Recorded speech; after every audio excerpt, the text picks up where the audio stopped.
We're in the garage and it's time to crack on with this Harley Benton build. We've got the body of the guitar here, we've got the neck of the guitar and headstock, and of course all the bits, including the pick guard. Basically what I thought I'd start with, getting this headstock looking the way I want it to. So at the moment it's just a kind of fairly basic headstock, and they design it like that so that you can put your own stamp on it. And because I'm doing the Jezzacaster, I thought let me sit down with a piece of paper and a pen and figure out what I want to do with it. I've done a little design here. I'm going to chop the end off, I'm going to chop this cutout here, and I'm going to put two Zs in the headstock because this is the Jezzacaster, so I thought I'd use the Zs. Probably things I haven't thought of, but that's going to be the design.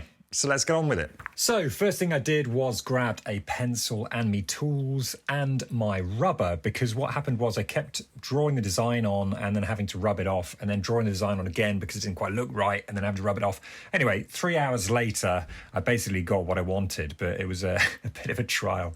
This is the final design, and it was time to get my drill out and my jigsaw and basically cut holes.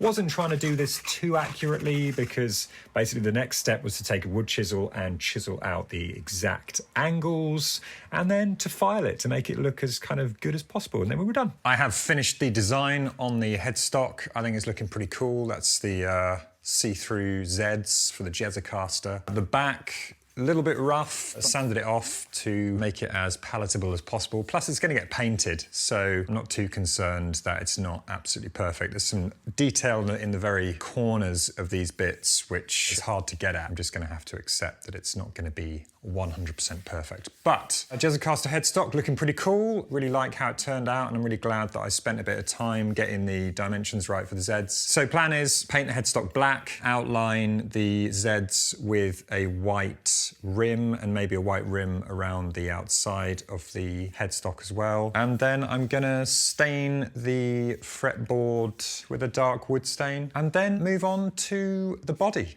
So first bit done.